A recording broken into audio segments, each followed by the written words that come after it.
Welcome back into Cougar Sports Saturday, a special rivalry game day. BYU and Utah. Mitch Harper, Matt Baiamonte with you, coming to you live from Roland Hall.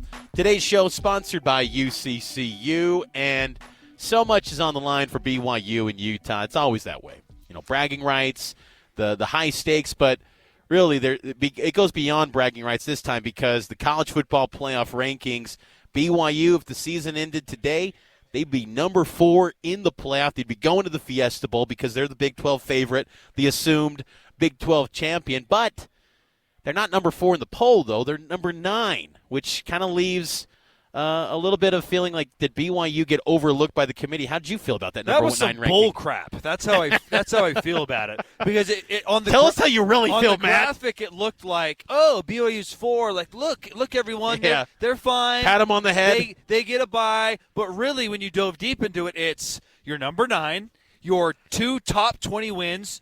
Or 2 top 25 wins. It's top 20. Kansas State's 19, SMU's 13. Those don't matter. Being undefeated doesn't matter.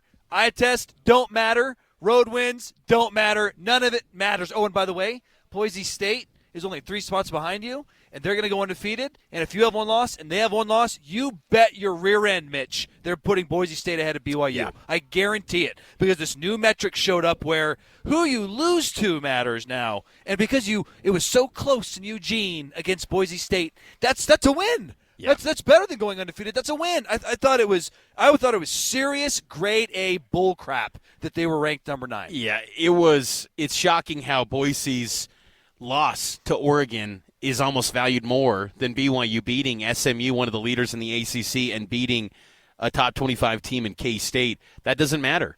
And not many teams. It's weird how college football has been broken out this year, where it feels like a lot of teams have navigated schedules where they're playing no one. They're playing teams that aren't ranked. Indiana's a dominant football team. I don't think you should discredit Indiana. That's a really good football team. But they're in the big, bad, They were underranked. I agree. They're in the big, bad, mighty Big Ten, and they can't get praise. Why? Like, I thought it's just, like, if you're in that conference, it's a gauntlet. Well, you haven't played anyone. All the praise is going to Penn State. They haven't beaten anybody. I'm sorry, but it feels more and more. It's about your logo. And at what point in college football are we going to get to a situation where the logo doesn't matter? We're breaking it down database. We're looking at these games, watching them, the personnel. I feel like it's far too much, and I've talked about this before on the show, but these teams and these committees, these pollsters, whatever it may be, they're just looking at it and going, well, BYU's got a bunch of 3-star athletes. The Georgias, whoever, the Oregons, they got a bunch of 5-stars, and that's the difference here. And so it's being won, basically, it's being separated in February or on December in the early signing period. Like, what are we doing here? I mean, Oregon, the number 1, clear-cut number 1 team, at the beginning of the season, had a close call against Idaho, the Vandals. Yep. And that it all factors in. That's Look, forgotten. They're winning games, yes, but they had some close calls to the FCS Idaho Vandals, and they were just like, Oregon, it's Oregon.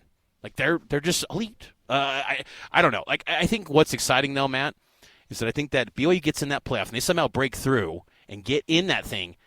I think anyone can go down. I think BYU, I think Georgia would be a really tough test. I mean, that would be but I think, if they got over Oregon, you could run the football against them, it can be done. Like, I just think that this year in college football, it's the perfect year for a 12-team playoff because there is so much parity. Anyone can go down on any given Saturday. The thing that really gets under my skin, and this isn't just specific to BYU, is winning and losing doesn't seem to be the primary focus anymore when it comes to judging teams. I think there is significant bias that comes in. This playoff chair is the AD at Michigan, and there's bias and we heard it from the eye test as to who is a better football team. And you know what? BYU versus Penn State, maybe Penn State Give me beats them. BYU Miami, man. I'd like that chance. Yeah, I'd like BYU's chances against Miami. You can make a case that like a one-loss Texas is a better football team than BYU, but what should be the most important is your resume and your wins, and let that whole piece of the decision making. Well, we think they're better. Let that happen in the playoff. but seed them based off their merit. And if you get to a situation where you have the same resume, you have the same number of quality wins, and then you're dissecting who'd you lose to and by how much, I'm okay with that. But they're not putting resume first. And to me, that's where we need to get to.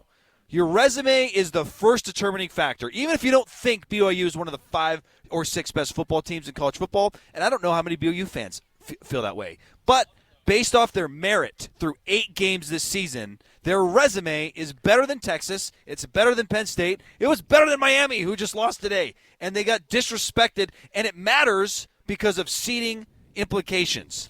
Because Boise State is now in play to surpass them as a conference champion. And what's dangerous is that the committee tears down the rankings every week, and it just starts from scratch. So this notion of, well, just keep winning and you'll move up. No. Nope. They restructure it, they break it down, and they reseed it. So when you get these heavy hitter SEC matchups, they could catapult quick and jump you.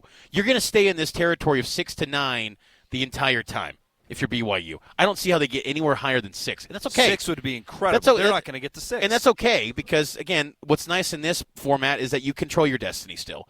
You'll get a chance if you take care of business, but it's crazy that you have no margin for error as a Big 12 team. No, and I thought there would be a margin for error for these teams. It's absolute crap, Mitch, that you could have the same record as Boise State, 1 loss, and then Boise State would jump you in an inferior league, a significantly inferior league, and yet you think that team is better. That is stupid. That makes no sense. Yeah, the Mountain West is not a good league. I mean, UNLV is good, sure, but they're okay. Could UNLV beat Baylor today? I don't think so. And Baylor's middle of the road.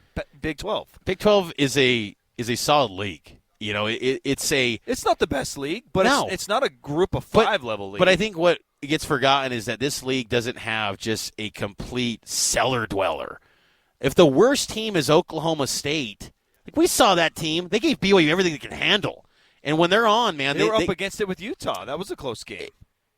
If that's the worst program in this year's Big 12, I mean, it's a pretty solid league. It's not the best. No. But I honestly don't know which league is just incredible this year. I don't know. Like, I feel like college football just has so much parity, and I like that. And I hope that we do see in the future more 12-team playoffs where there's more access to these teams. That's why I've always fought that we got to have more access, because if this was the 4-team playoff era, this game today would just have local bragging rights and the hope of a Big 12 title. That's it. Yeah. Nothing national. Yeah.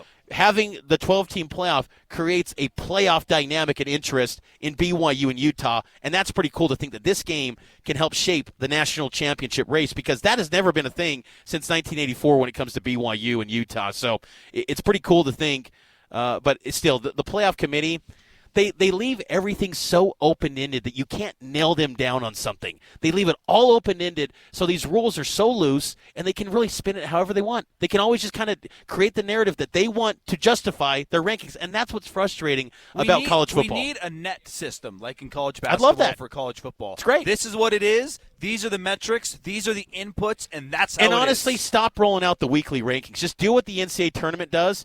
Just roll it out, maybe one mid-season check-in, and then roll it out on Selection Sunday. I'm done with that.